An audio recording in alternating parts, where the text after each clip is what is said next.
নমস্কার বন্ধুরা, সবিতা কিচেনে সবাইকে স্বাগত। আজও আমি আরও একটা রেসিপি নিয়ে হাজির হয়ে গেছি। আজ আমি বানাবো এঁচোড় চিংড়ি। এটা কিন্তু কুচনো চিংড়ি আছে। এই কুচনো চিংড়ি দিয়ে কিন্তু এঁচোড় ভীষণ ভালো হয় খেতে। আপনারা এভাবে বাড়িতে খেয়ে দেখুন, দেখবেন আপনাদেরও ভীষণই ভালো লাগবে। এই সময় কিন্তু এঁচোড়টা একটু ছোট ছোট থাকে আর একটু কচি থাকে, যার জন্য এই সময়ে এই এঁচোড়ের টেস্ট একটু আলাদা হয়। আবার একটু যখন বড় হয়ে যায় তখন কিন্তু এটার টেস্টটা চেঞ্জ হয়ে যায়। তাহলে আপনারা ঝটপট বানিয়ে ফেলুন আমার ভিডিওটা ফলো করে, আর আমায় বলুন যে কেমন লেগেছে। তাহলে আমি এই এঁচোড় চিংড়িটা কি করে বানালাম সেটাই দেখে নেওয়া যাক। এঁচোড় চিংড়ি বানানোর জন্য এঁচোড় আর চিংড়ি কিন্তু আমি নিয়ে নিয়েছি। আজকে আমি কুচনো চিংড়ি দিয়ে কিন্তু এঁচোড় চিংড়িটা বানাবো। কুচনো চিংড়িগুলো দেখুন লবণ হলুদ মেখে রেখেছি, সেটা আপনাদেরকে দেখানো হয়নি। আর এই দেখুন এঁচোড়টাও আমার কাটা আছে। এঁচোড়টা কিন্তু আমি বাড়িতে কাটিনি, এইভাবেই কাটা অবস্থায় আমি মার্কেট থেকে কিনে নিয়ে এসেছি। অন্য কোনো সময় আপনাদের এঁচোড় কী করে কাটবেন সেটাও আমি দেখিয়ে দেব। এই এঁচোড়ের মধ্যে আমি দিয়ে দিব আলুগুলো আমি ডুমো ডুমো করে কেটে নিয়েছি। যেহেতু আমি এঁচোড় চিংড়ি করব, পেঁয়াজ তো অবশ্যই দেব, সেগুলো আপনারা দেখতে থাকুন। এদিকে আমি একটা কড়াই বসিয়ে দিয়েছি, তাতে আমি তেল দিয়ে দিব। প্রথমে কিন্তু আমি চিংড়ি মাছগুলোকে ভেজে নেব, যার জন্য খুব একটা বেশি তেল আমি দেইনি। তেলটা কিন্তু আমার গরম হয়ে গেছে, আমি এখন চিংড়িগুলোকে ভেজে তুলে নেব।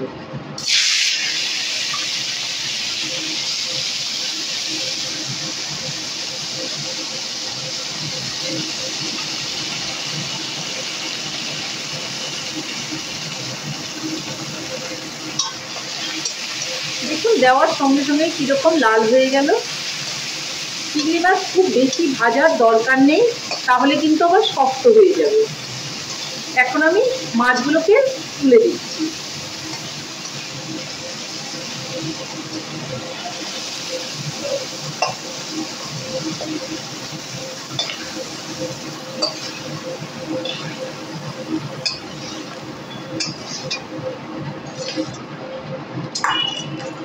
কড়াইয়ের মধ্যে আমি আরো তেল দিয়ে দিব।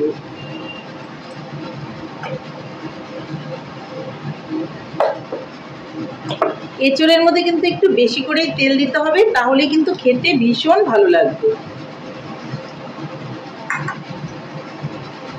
তেলটা গরম হয়ে গেছে, এর মধ্যে দিয়ে দিব গোটা জিরে আর শুকনো লঙ্কা, আর দিয়ে দিব গরম মশলা। এর মধ্যে এখন আমি কাঁচা পেঁয়াজ কুচি কুচি করে রেখেছি, সেটাকে দিয়ে দেব।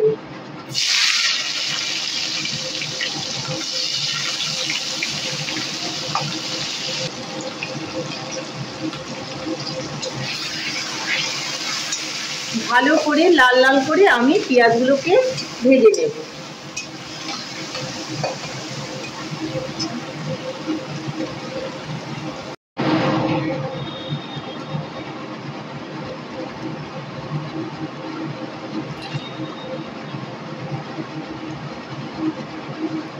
দেখুন পেঁয়াজগুলো কিন্তু লাল লাল করে ভাজা হয়ে গেছে। এর মধ্যেই আমি এখন দিয়ে দিব এই ডুমো ডুমো করে কেটে রাখা আলুগুলো।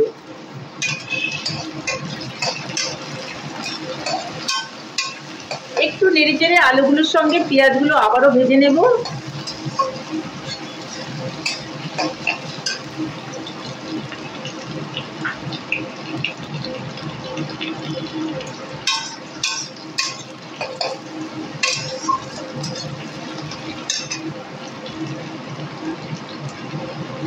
আলুগুলো দেওয়ার পর একটু নাড়াচাড়া করে আমি কিন্তু এই এঁচোড়টাও দিয়ে দেব। কোনোই সেদ্ধ করার প্রয়োজন নেই আগে থেকে।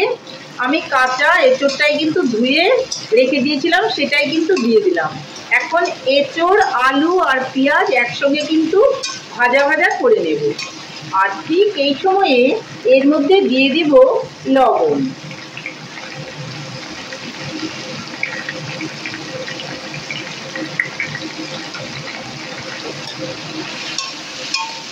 লবণ দিয়ে ভালো করে এগুলোকে আমি ভেজে নেব। এঁচোড় আর আলু একটু ভাজা ভাজা হয়ে গেলে এর মধ্যে আমি এখন দিয়ে দিব হলুদ। প্রথমে আমি লবণ দিয়ে একটু ভেজে নিয়েছি, তারপর কিন্তু আমি হলুদটা অ্যাড করেছি।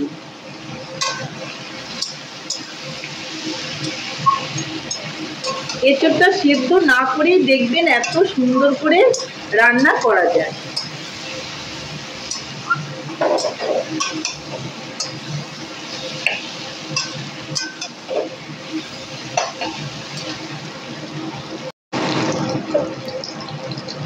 এঁচোড় আর আলু একটু ভাজা ভাজা হয়ে গেলে এর মধ্যে আমি দিয়ে দিব আদা বাটা।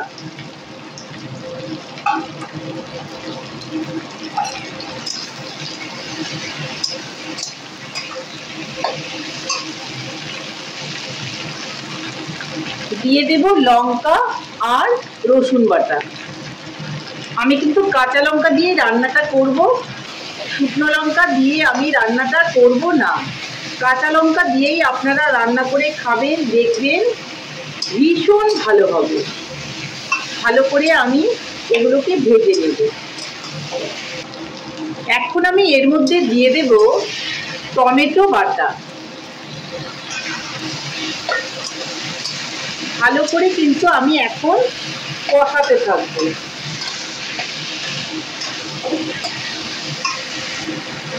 সেই সঙ্গেই আমি দিয়ে দিব অল্প করে জিরে গুঁড়ো।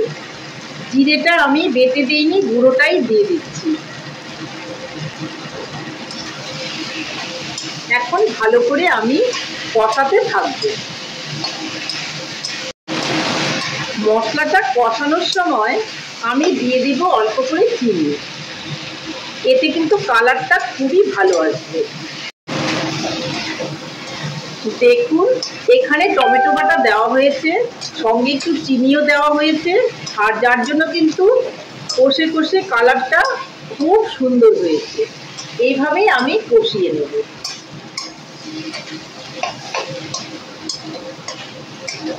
নিচ থেকে একটু লেগে লেগে আসলে ভালো করে নেড়ে নেড়ে দিতে হবে, যেন নিচটা ধরে না যায়।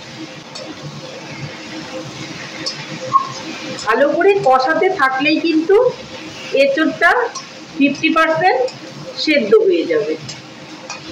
তাহলে আমি খুব সুন্দর করে নেড়ে নেড়ে কষিয়ে নিচ্ছি। কষাতে কষাতে কিন্তু এঁচোড়টা 50% সেদ্ধ হয়ে গেছে, সেটা আপনাদেরকে আমি দেখিয়ে দিচ্ছি। ভালো করে খেয়াল করবেন, তাহলে বুঝতে পারবেন। একটা এঁচোড় আমি এইভাবে কেটে দেখছি, দেখুন কেটে গেল। আলুগুলোও কিন্তু কিছুটা সেদ্ধ হয়ে গেছে। এভাবেই কিন্তু পুরোটাই আমার সেদ্ধ হয়ে যাবে। খুব সুন্দর করে কিন্তু কষানো হয়ে গেছে। এখন এর মধ্যে একটু জল দিতে হবে। অবশ্যই কিন্তু আমাকে গরম জল দিতে হবে।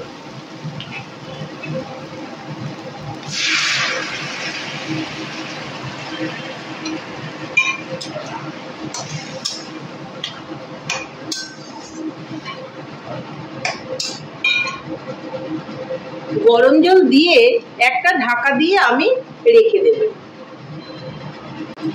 ঢাকাটা তুলে আমি দেখে নেব। দেখুন কি সুন্দরভাবে জলটা একটু শুকিয়ে গেছে। এই সময় কিন্তু আমি এঁচোড়ের মধ্যে এই চিংড়িগুলো দিয়ে দেব। চিংড়িগুলো দিয়ে আবার নেড়ে চেড়ে সুন্দর করে আমি মিলিয়ে দেব, আর দেখে নেব কেমন সেদ্ধ হয়েছে। দেখুন পুরোপুরি কিন্তু সেদ্ধ হয়ে গেছে, পুরোপুরি কিন্তু সেদ্ধ হয়ে গেছে। আর একটু ভালো করে আমি এটাকে রান্না করব। দেখুন খুব সুন্দর কিন্তু হয়েছে। আর এরকম ঝোলঝোলও কিন্তু নামিয়ে নিতে হবে। এঁচোড়টা ঠান্ডা হলে পরে ঝোলটা কিন্তু টেনে নেবে।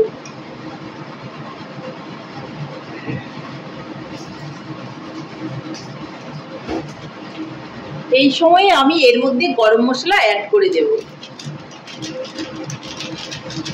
আপনি ইচ্ছে করলে ঘিও দিতে পারেন, কিন্তু আমি আজকে কোনো রকম ঘি ব্যবহার করব না। যেহেতু এখানে চিংড়ি মাছ দিয়েছি, চিংড়ি মাছের কিন্তু একটা ফ্লেভার এর মধ্যে রয়েই গেছে। তাহলে আমি এখন এটাকে নামিয়ে নিচ্ছি।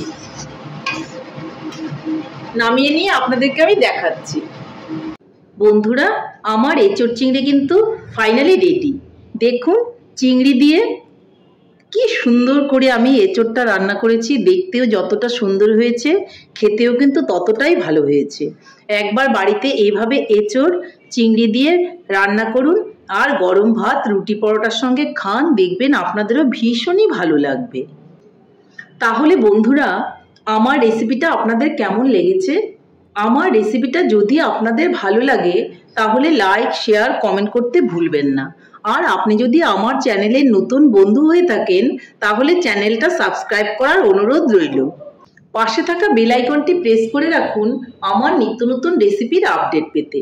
তাহলে আর দেরি কেন, ঝটপট এভাবে বানিয়ে ফেলুন এঁচোড় চিংড়ি, আর সবাই মিলে খান, খেয়ে বলুন কেমন হয়েছে।